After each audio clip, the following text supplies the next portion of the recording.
यीशु द्वारा पानी को दाखरस में बदलने का अर्थ। पिछले अध्याय के आधार पर लगभग 6 शिष्य यीशु के पीछे हो लिए थे। यूहन्ना और उसका भाई याकूब, अंद्रियास और पतरस, फिलिप्पुस और नतनएल। पिछले अध्याय में याकूब के विषय में लिखा तो नहीं है, लेकिन निश्चित रूप से यूहन्ना ने जाकर याकूब को बताया होगा और याकूब भी यीशु के पीछे हो लिया होगा, क्योंकि हम जानते हैं कि याकूब भी यीशु के 12 शिष्यों में से एक था। तो इन 6 शिष्यों ने, जिनको यीशु पर विश्वास हो गया था, उन्होंने यीशु के साथ अपनी जीवन भर की यात्रा शुरू कर दी। अपनी यात्रा के दौरान वे यीशु के विषय में और अधिक जानते चले गए। हमारे पास तो पूरा सुसमाचार उपलब्ध है पढ़ने के लिए, इसलिए हमें यीशु द्वारा किए गए चमत्कारों का महत्व उतना नहीं समझ आ सकता जितना शिष्यों को समझ आता था, क्योंकि वे तो हर नई घटना पर आश्चर्यचकित होते थे और यीशु के अलौकिक सामर्थ्य का प्रदर्शन देखते थे।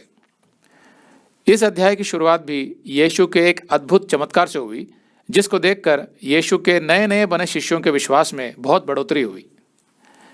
यूहन्ना 2:1। फिर तीसरे दिन गलील के काना नगर में किसी का ब्याह था और यीशु की माता भी वहां थी, और यीशु और उसके चेले भी उस ब्याह में नेवते गए थे, मतलब उनको भी न्योता मिला था। आम मनुष्यों की तरह यीशु भी एक सामाजिक मनुष्य था और वो सामाजिक उत्सवों में जाया करता था। अगर किसी सामाजिक उत्सव में जिसमें कोई धार्मिक कार्यक्रम या पूजा पाठ इत्यादि ना हो रहा हो, तो एक मसीही के लिए उसमें जाने में कोई बुराई नहीं है। हम सब एक ही समाज में रहते हैं, बस हमारा विश्वास बाकियों से अलग है और हम अपने विश्वास को लेकर बिल्कुल भी समझौता नहीं कर सकते। लेकिन एक मसीही को समाज की उन्नति में हमेशा अपना योगदान देना चाहिए, जैसे शिक्षा, स्वास्थ्य, भोजन, रोजगार इत्यादि, और समय निकालकर इस तरह की गतिविधियों में हिस्सा भी लेना चाहिए। भले ही यीशु मानव इतिहास के सबसे बड़े मिशन पर आया था, लेकिन फिर भी वो सामाजिक अवसरों के लिए समय निकालता था, जहां वो लोगों के साथ उठता बैठता था और उन्हें परमेश्वर के बारे में बताता था। तो इस आयत में तीसरे दिन, मतलब फिलिप्पुस और नतनएल से यीशु की हुई मुलाकात के 3 दिन बाद, इस चमत्कार का विवरण मत्ती के सुसमाचार में नहीं है, ये जो काना नगर में हुआ, क्योंकि मत्ती को अभी तक यीशु ने अपना शिष्य बनने के लिए बुलाया नहीं था।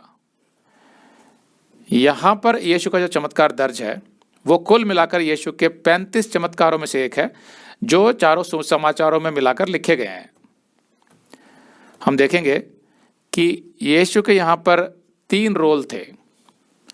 पहला, वो यहाँ मेहमान था, क्योंकि उसे और उसके शिष्यों को ब्याह में आने का न्योता मिला था। दूसरा, वो परमेश्वर का पुत्र था, जिसने साधारण पानी को दाखरस में बदला। तीसरा, मेहमान होते हुए भी उसने मेजबान का रोल अदा किया, क्योंकि उसे मेजबान की चिंता थी। कुछ लोग यीशु का मजाक उड़ाते हुए मसीहियों से पूछते हैं, भाई क्या तुम्हारा यीशु आज भी पानी को मदिरा, मतलब शराब या वाइन बना सकता है? तो यहां मैं स्पष्ट कर देना चाहता हूं कि यीशु ने यहां पानी को दाखरस में बदला था, ना कि मदिरा में। अब दाखलता मतलब अंगूर की बेल, तो दाखरस मतलब अंगूर का रस, जो यहूदी अपने विशेष अवसरों और त्योहारों में पीते थे। इस दाखरस में नशा नहीं होता था, बहुत स्वादिष्ट होता था ये। अंग्रेजी के अनुवाद में दाखरस को वाइन लिखा गया है, जिसकी वजह से बहुत से लोग इसे आजकल की वाइन समझ लेते हैं, जिसमें अल्कोहल होता है, मतलब नशा होता है। अगर आप ये संदेश पूरा देखना चाहते हैं तो आप इसे हमारे वेबसाइट hindiBiblestudy.com पर देख सकते हैं। ये वीडियो हमारे फरवरी के वीडियोस में अपलोड किया हुआ है, तो जिनके पैकेज में भी फरवरी का महीना शामिल है, उनको ये वीडियो उनके माई अकाउंट में फरवरी के वीडियोस में मिल जाएगा। अगर आप हमारे वीडियो फोन पर देख रहे हैं तो अच्छी स्पीड के लिए कृपया गूगल क्रोम या मोजिला फायरफॉक्स ब्राउजर इस्तेमाल करें। तो इनको डाउनलोड करने के लिए आप प्ले स्टोर में जाएं और ऊपर गूगल क्रोम टाइप करें, फिर आप गूगल क्रोम ब्राउजर पर क्लिक करें और उसे इंस्टॉल करें। ये एकदम फ्री है। इसी तरह आप मोजिला फायरफॉक्स टाइप करें, फिर आप मोजिला फायरफॉक्स ब्राउजर पर क्लिक करें और उसे इंस्टॉल करें। यह भी एकदम फ्री है। इसके बाद आप गूगल क्रोम ब्राउजर को क्लिक करके उसे खोलें और उसमें hindibiblesteady.com टाइप करें, मतलब पूरा hindibiblesteady.com एक साथ बिना किसी गैप के, तब हमारा वेबसाइट गूगल क्रोम में खुल जाएगा और आपके वीडियोस अच्छे से चलेंगे। इसी तरह आप मोजिला फायरफॉक्स ब्राउजर भी क्लिक कर सकते हैं और उसमें भी बिना गैप के hindibiblesteady.com टाइप कर सकते हैं। उसमें भी हमारे वीडियोस बिल्कुल आराम से चलेंगे। इसके अलावा अगर आप चाहें तो बेहतर स्पीड के लिए आप वीडियो के नीचे बने प्ले बार पर सेटिंग्स का चिन्ह दबाकर 240p 240p सेलेक्ट कर सकते हैं, जिससे आपका बहुत ही कम डेटा खर्च होगा।